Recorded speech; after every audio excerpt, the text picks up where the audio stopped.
राधे।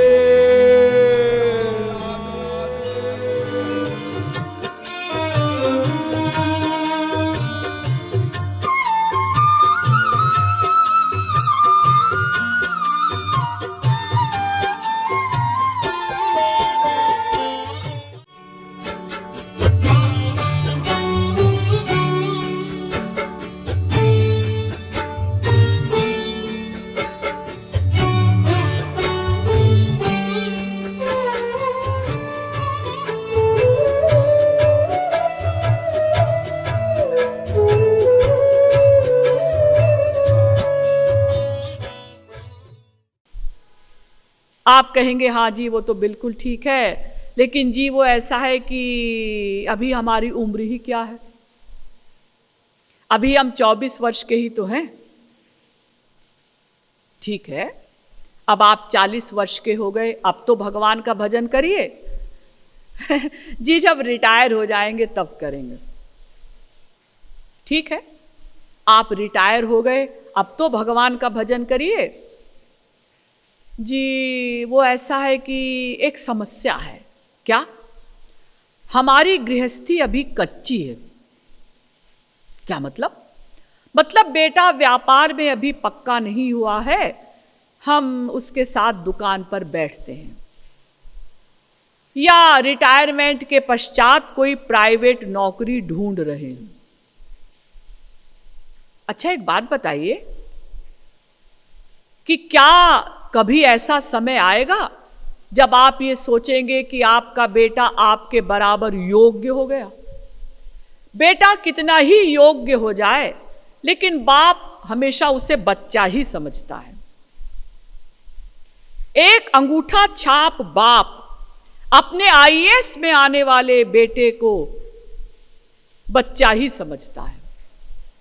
हम लोग अपनी कमजोरी को छुपाने के लिए बहाना ढूंढा करते हैं, ऐसा हो जाए तब भगवान का भजन करेंगे, जरा ये काम पूरा हो जाए तो भगवान का भजन करेंगे, जरा सब बच्चों की शादी हो जाए तो भगवान का भजन करेंगे, सब बच्चे सेट हो जाएं तो भगवान का भजन करेंगे।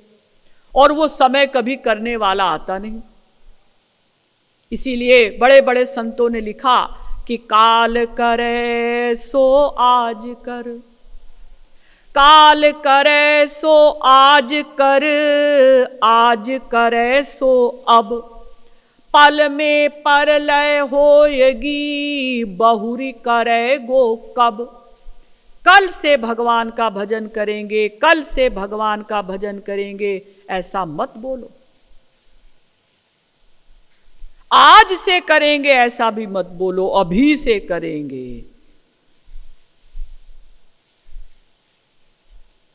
तब हमारा कल्याण हो सकता है। तो देखिए, ये मनुष्य शरीर क्षण भंगुर है। जिस शरीर के लिए देवता भी तरसते हैं, जिसमें ज्ञान शक्ति भी है और पुरुषार्थ भी किया जा सकता है, लेकिन इस शरीर में ये दोष है कि ये क्षणभंगुर है, कब छिन जाए कुछ पता नहीं। अगर इतना भी निश्चित होता कि हम सबको 25 वर्ष की आयु तक तो जीवित रहना ही है, तो भी कोई बात नहीं थी। 24 वर्ष तक हम खूब मटर गश्ती करते, 1 वर्ष खूब भगवान का भजन करते, लेकिन कुछ निश्चित नहीं है। आयुष्यम जललोल बिंदु चपलम फेनोपमम जीवितम। हमारे शास्त्र कहते हैं आयु जल की तरंगों की भांति है, ये जीवन बुलबुले के समान है, वो बुलबुला कब दब जाए कुछ पता नहीं। आप देखते हैं एक बच्चा पैदा होते ही मर गया, एक 2 वर्ष का बच्चा मर गया, एक 20 वर्ष का युवक स्कूटर से जा रहा था, ट्रक से एक्सीडेंट हुआ, मर गया। एक क्षण का भरोसा नहीं। यहां तक कि भगवान भी जब अवतार लेकर आते हैं तो कुछ समय निश्चित करके आते हैं, और जब उनका समय पूरा हो जाता है तो भगवान भी अपने लोक चले जाते हैं। भगवान राम 11,000 वर्ष के लिए हमारे मृत्यु लोक में आए। जब समय पूरा हो गया तो यमराज उनके सामने आकर खड़े हुए और हाथ जोड़कर उनसे कहा, महाराज, मैं आपका दास हूं, मेरा कर्तव्य है आपको बताना। आपका समय पूरा हो चुका है, आप यदि और रहना चाहें रहें, आपकी इच्छा है, ना रहना चाहें तो चलें अपने लोक को। यमराज भगवान या संतों को ले जा नहीं सकते। आपको पता है संत महात्मा कैसे जाते हैं? यमराज के सिर के ऊपर पैर रखकर तब वो विमान में बैठकर भगवान के लोक को जाते हैं।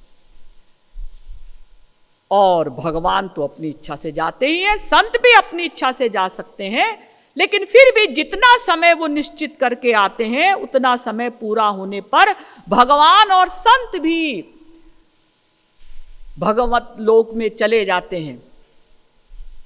फिर हमारी क्या हैसियत है कि हमको तो यम के दूत आएंगे लेने के लिए, यमराज तो आएंगे नहीं, और हम तो जाना नहीं चाहते।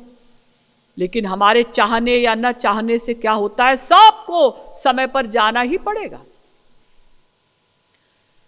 तो इस शरीर का कुछ भरोसा नहीं कब छिन जाए। आप लोगों ने सुना होगा, महाभारत में पढ़ा होगा कि वनवास के समय में जब युधिष्ठिर वगैरह 12 वर्ष के वनवास में थे तो एक बार उन्हें बहुत प्यास लगी और उन्होंने जल लेना चाहा। तो उस सरोवर में एक यक्ष रहते थे, स्वयं भगवान ही यक्ष बनकर आए थे उनकी परीक्षा लेने के लिए। तो उन्होंने युधिष्ठिर जी से कहा था कि युधिष्ठिर, पहले मेरे प्रश्नों का उत्तर दो, तब तुम जल पी सकते हो। तो उस यक्ष ने 60 प्रश्न किए। उसमें पहला प्रश्न किया, सबसे महत्वपूर्ण प्रश्न, किम आश्चर्यम, संसार का सबसे बड़ा आश्चर्य क्या है, ताज्जुब क्या है।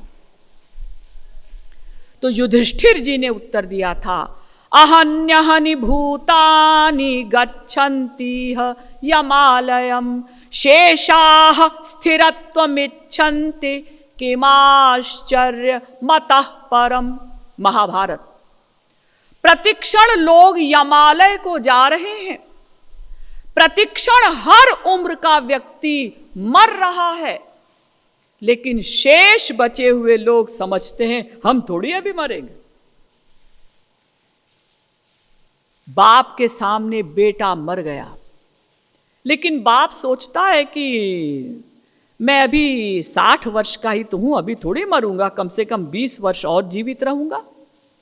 यही संसार का सबसे बड़ा आश्चर्य है कि हम देख रहे हैं कि छोटे से छोटा बच्चा भी मर रहा है, लेकिन हम ये नहीं सोच पाते कि हमारा भी समय कभी भी आ सकता है। और अगर आप कहें कि नहीं जी, हमें तो मालूम है कि हम अपनी पूरी आयु जीवित रहेंगे, कलयुग में मनुष्य की 100 वर्ष की आयु मानी जाती है, हाँ, तो हम 100 वर्ष तक जीवित रहेंगे। लेकिन क्या आप बुढ़ापे में भगवान का भजन कर सकेंगे? बुढ़ापे में तो ये स्थिति हो जाती है, कोई उठाए तो उठे, कोई बिठाए तो बैठे। सुना है कि भाई आजकल हमारे नगर में प्रवचन चल रहा है, चलो प्रवचन सुनने के लिए चलते हैं, लेकिन चला ही नहीं जाता। आंख में मोतियाबिंद हो गया है। राम राम कहने में बड़ा अच्छा लगता है, चलो राम राम कहेंगे, लेकिन राम राम कहने लगे गले में कफ अटक गया।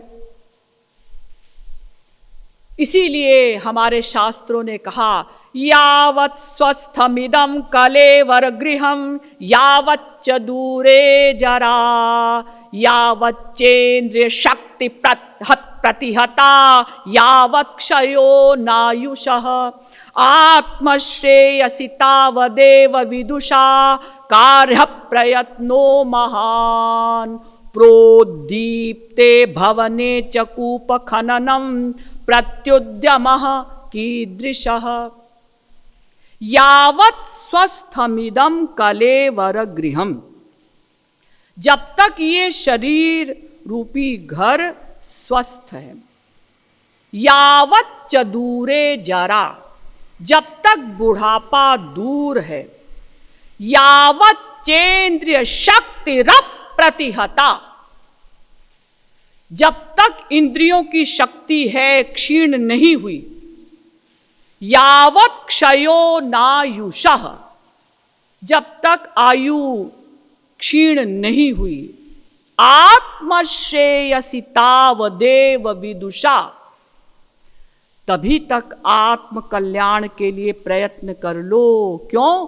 प्रोद्दीप्ते भवने च कूप खननम प्रत्युद्यमः कीदृशः। एग्जाम्पल दिया कि जैसे किसी के घर में आग लग जाए, उसके बाद वो कुआं खोदे, तो कुआं खोदना क्या अर्थ रखेगा? तब तक तो घर जलकर राख हो जाएगा। इसी प्रकार से जब तक हमारे इस शरीर रूपी घर में बुढ़ापे रूपी आग नहीं लगी है, तभी तक भगवान का भजन कर लो, बुढ़ापे में नहीं कर सकोगे। तो ये मनुष्य शरीर क्षण भंगुर है। इसीलिए राजा दशरथ जी, जिनका रथ 10 दिशाओं में जाता था, और जो अतिरथी थे, 3 प्रकार के रथी होते हैं, रथी, महारथी, अतिरथी। जो हजारों रथियों से अकेला लड़ सके वो महारथी, जो हजारों महारथियों से अकेला लड़ सके वो अतिरथी। दशरथ जी अतिरथी थे। इंद्र के आधे सिंहासन पर उनका अधिकार था, जब चाहे इसी शरीर से स्वर्ग जा सकते थे। सबसे बड़ी बात कि स्वयं ब्रह्म राम उनके पुत्र बने हैं। लेकिन मानव देह की क्षण भंगुरता सोचकर उनको भी वैराग्य हो गया। दर्पण में अपना मुख देख रहे थे श्रृंगार करने के लिए, तो देखा कि कान के पास बाल सफेद होने लगे हैं। श्रवण समीप भये सित के सा, मनहु जरठ पनु अस उपदेशा। नृप जुबराज राम कह देहु, जीवन जन्म लाभ किन लेहु। दशरथ जी मन में सोचते हैं कि इसका मतलब अब बुढ़ापा आने लगा है, अब सब कुछ राजपाट श्री राम के ऊपर सौंप कर और जंगल में जाकर मुझे भगवान का भजन करना चाहिए। क्योंकि साधन धाम मोक्ष कर द्वारा, पाई न जेहि परलोक संवारा। ये मनुष्य शरीर साधन का धाम है।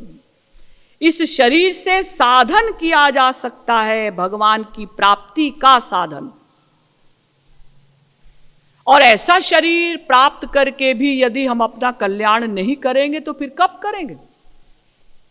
इसीलिए मनुष्य शरीर के मिलने पर भगवान की कृपा मानते हुए तुलसीदास जी ने विनय पत्रिका में लिखा कि हरि तुम बहुत अनुग्रह कीन्हो, हरि तुम बहुत अनुग्रह कीन्हो। साधन धाम विबुध दुर्लभ तनु, साधन धाम विबुध दुर्लभ तनु, मोहि कृपा करि दीन्हो। हरि तुम बहुत अनुग्रह कीन्हो। अर्थात ये मनुष्य शरीर बहुत महत्वपूर्ण है। इस शरीर के लिए स्वर्ग के देवता भी तरसते हैं, क्योंकि यही एकमात्र ऐसा शरीर है जिसमें ज्ञान शक्ति भी है और किए हुए कर्मों का फल भी मिलता है। इसलिए ऐसे शरीर को प्राप्त करके हमें ईश्वर को जानना है, प्राप्त करना है। आप कहेंगे कि हम ईश्वर को क्यों जानें? ईश्वर प्राप्ति करने का हमारा प्रयोजन क्यों? तो इसका उत्तर तो ये है कि प्रत्येक जीव केवल ईश्वर को ही तो चाहता है, ईश्वर से ही तो प्रत्येक जीव प्यार करता है। आप कहेंगे अजी ऐसा कैसे? हम तो संसार में देखते हैं कि कुछ व्यक्ति आस्तिक हैं तो कुछ नास्तिक भी हैं। आप ऐसे कैसे कह सकती हैं कि संसार का प्रत्येक जीव, मनुष्य ही नहीं प्रत्येक जीव ईश्वर को चाहता है? मैं नहीं, वाल्मीकि जी कह रहे हैं। लोके नहीं सविद्येत यो न राम मनुव्रतः, वाल्मीकि रामायण। ऐसा कोई जीव नहीं जो भगवान राम का अनुव्रत ना हो। अनुव्रत बने जो भगवान से पूर्ण प्यार ना करता हो। संसार का हर जीव भगवान से प्यार करता है। अस को जीव जंतु जग माही, जेहि रघुनाथ प्राण प्रिय नाही। तुलसीदास जी भी कहते हैं ऐसा कोई जीव जंतु भी नहीं है जो भगवान से प्यार न करे। सभी जीव भगवान से ही तो प्यार करते हैं। आप कहेंगे ये बात हमें समझ में नहीं आई। अजी हम तो ऐसा देखते हैं कि कुछ लोग अच्छे हैं तो कुछ बुरे हैं, रात है तो दिन है। विदेश में एक फिलोसोफर हुआ हीगल, उसने तो द्वंद्वमान ही स्थापित कर दिया। हर जगह विरोधी बात है। इसी प्रकार से संसार में कुछ लोग आस्तिक भी हैं तो कुछ नास्तिक भी हैं।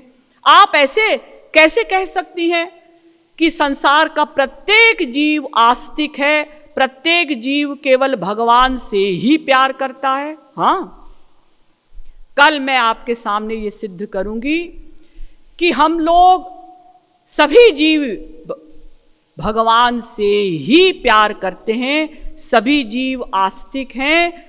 कोई भी जीव एक क्षण को भी नास्तिक बन ही नहीं सकता। कैसे? इसका समाधान कल किया जाएगा। बोलिए श्रीमद सद्गुरु सरकार की जय, लाडली लाल की जय।